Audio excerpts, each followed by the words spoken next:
activism? What is your form of like give back in the world, whatever that looks like for you? Is there something that you really care about?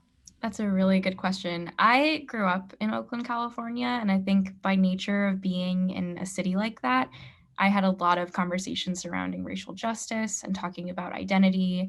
And I grew up going to protests and talking about and having conversations with my parents about what it meant to be a mixed race kid in a landscape of Oakland, and also thinking about my own identity in relationship to the rest of the world and the rest of the country as well. So I grew up having a lot of conversations surrounding identity. And I think one of the things that I was very conscious about as I started gaining a platform online was knowing that I want to continue to have those sorts of spaces of conversation and to talk about those topics with my own audience.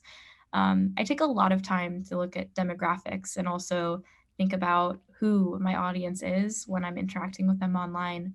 And I know that it's primarily female. It's primarily members of the LGBTQ community, and there are a lot of people of color that follow me. And I think knowing those things, it's really important to me that I continue to make spaces where I talk about my own identity and my perspective about what my experiences have been, and to make art about that as well. So that way, my own audience can feel like their experiences and stories are being reflected in what sort of art they're consuming. And I think that's really important because growing up, I very distinctly remember not having anybody that looked like me on the screen in front of me, making music that felt like it was reflective of the story that I was experiencing. And I know that I can't speak for every single person. I can only speak for myself.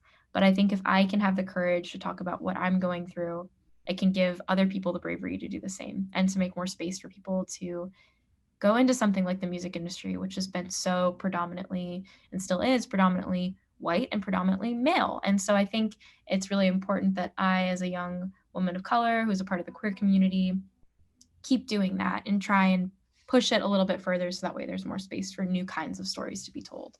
But I think, yeah, I've just always felt really passionate about creating some sort of space for activism and talking about things like the Black Lives Matter movement or talking about issues with the LGBT community, because I think it affects me directly in terms of standing up for, myself, but also to stand up for the people that I know are there and watching. So, yeah, I think like I have the privilege of a platform, so why not use it? Hey, if you like that video, you can see the whole thing at our Patreon page. That's right, just hit the link that you're seeing on the screen right now, and it'll take you there. And you can become a patron today and help us keep launching new artists and bringing left-of-center art and activism to a wider audience. And can't wait to see you soon.